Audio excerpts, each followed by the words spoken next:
নমস্কার, আমি Rajdeep, astrologer and বাস্তু কনসালটেন্ট। আপনাদের সকলকে প্রথমে জানাই শুভ ধনতেরাস এবং শুভ দীপাবলির অনেক অনেক শুভেচ্ছা।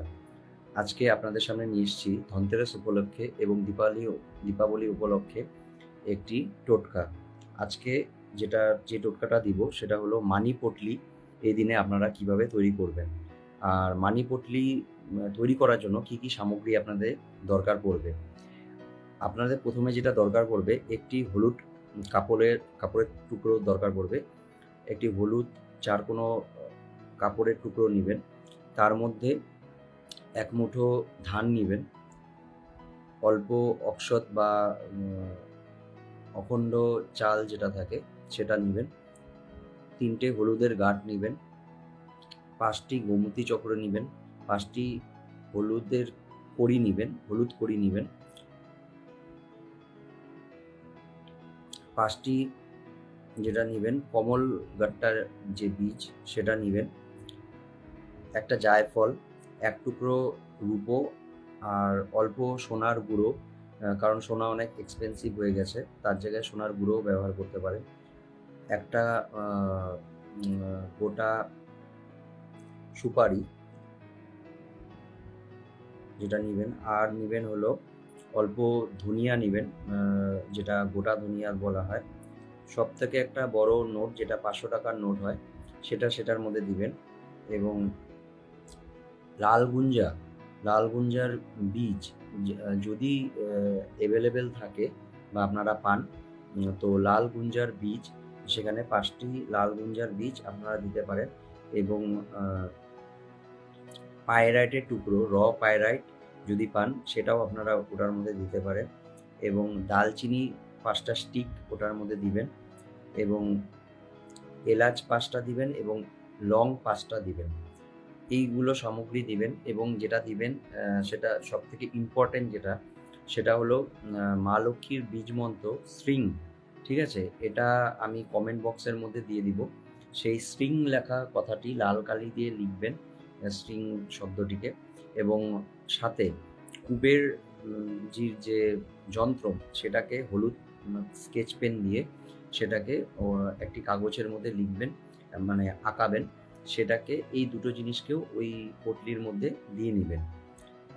এই সবগুলো জিনিসগুলোকে তার মধ্যে রেখে দেন মা লক্ষ্মী এবং গণেশ ঠাকুরের সামনে একটি ঘিয়ের প্রদীপ, বা ঘিয়ের প্রদীপ যদি অ্যাভেলেবেল না থাকে তাহলে সরষের তেলের প্রদীপ সেটার মধ্যে জ্বালবেন।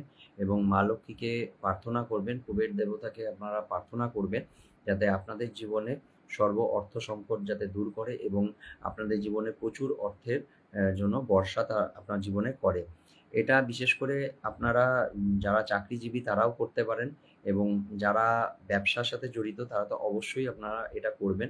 এই জিনিসটা তৈরি করে, এই যে হলুদ পটলিটা সেটা তৈরি করার পর সেই সামগ্রীগুলো ঠাকুরের সামনে তো ধনতেরাসের দিন রাখবেনই, এবং সেটাকে ঠিকভাবে একটা জায়গায় রেখে দিয়ে দেন যেদিন দীপাবলি থাকবে সেদিন লক্ষ্মী গণেশের ঠাকুরের সামনে, যদি আপনাদের বাড়িতে পূজা হয় তো পুজোর সামনে তো রাখবেন, আর যদি না পূজা হয়ে থাকে তো লক্ষ্মী গণেশ ঠাকুরের সামনে এই পটলিটাকে সারা রাত রাখবেন।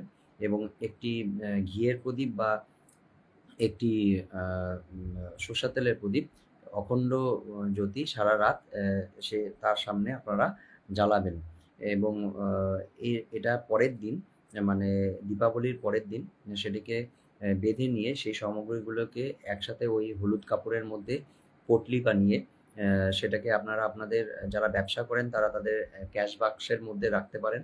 এবং যারা এমনি সাধারণ মানুষ, যারা দৈনন্দিন জীবনে বাড়িতে থাকেন বা আপনারা চাকরিজীবী, সেই সব মানুষরা আপনারা নিজেদের যেখানে বাড়িতে টাকা পয়সা রাখেন সেখানের মধ্যে এই পটলিটিকে সারা 1 বছরের জন্য সেখানে রেখে দেবেন। এবং পরবর্তী বছরে এই সামগ্রীগুলোকে ফেলে দিয়ে রূপো এবং সোনা যদি আপনারা দিয়ে থাকেন সেটাকে আলাদা করে নিয়ে বাদবাকি জিনিসগুলোকে জলে ভাসিয়ে দিয়ে নতুন করে আবার সেই জিনিসগুলোকে রিপিট করে আপনারা বানাতে পারেন।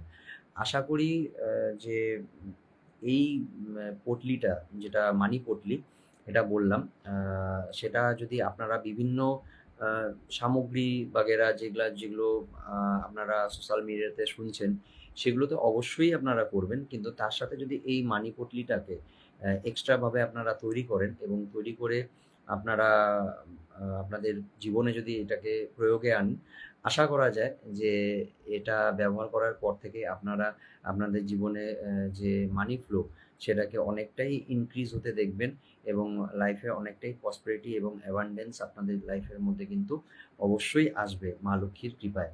তো আশা করি আপনাদের এই ছোট্ট টিপসটি অনেকটাই কাজে লাগবে। তো আপনারা করেন। কালকে ধনতেরাস উপলক্ষে এত শুভ একটা দিন। এটা বছরে একবারই আসে এবং এটা যদি আপনারা করেন, আশা করি আপনাদের জীবনে অনেকটাই উপকার আপনারা পাবেন। তো আপনাদের যদি এই ছোট্ট টিপসটি যদি আপনাদের ভালো লাগে, তো অবশ্যই লাইক দিবেন এবং আমার চ্যানেলটাকে বা আমার পেজটাকে বিশেষ করে সাবস্ক্রাইব করবেন বা ফলো করে দিবেন এবং এই টিপসটি যদি আপনারা মনে করেন যে একটা গুরুত্বপূর্ণ ভালো একটা টিপস, তাহলে আপনারা আপনাদের চেনা পরিচয় মানুষদের মধ্যে বা গ্রুপের মধ্যে প্লিজ শেয়ার করে দিবেন, যাতে অন্যদেরও ভালো হয়, অন্যরাও উপকৃত হয়। আর আশা করি মা লক্ষ্মীর কৃপা আপনাদের সকলের ভালো হোক এবং আপনারা সকলে ভালো থাকুন। আর আপনারা যদি আমাকে আপনাদের জন্মকুষ্টি বা হরোস্কোপ বিচার করাতে চান বা তৈরি করাতে চান, তাহলে 7407468296 এই নাম্বারে আপনারা আমার সাথে যোগাযোগ করতে পারেন।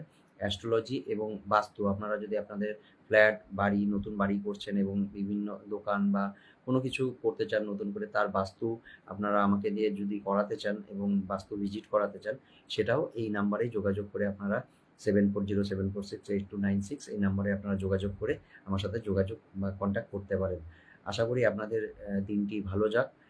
আপনাদের মা লক্ষ্মীর কৃপায় আপনাদের দীপাবলি, ধনতেরাস এবং গোটা বছরটাই আপনাদের সুখে কাটুক, ভালো কাটুক আশা করি। আর চেষ্টা করছি যে দীপাবলি উপলক্ষেও যদি আপনাদের কিছু এরকমই নতুন কোনো ভালো টিপস যদি আপনাদেরকে আমি শেয়ার করতে পারি। তো এখনের জন্য সবাইকে নমস্কার। আপনারা সকলে ভালো থাকবেন। আশা করি আপনাদের দিনটি অনেক ভালো কাটুক।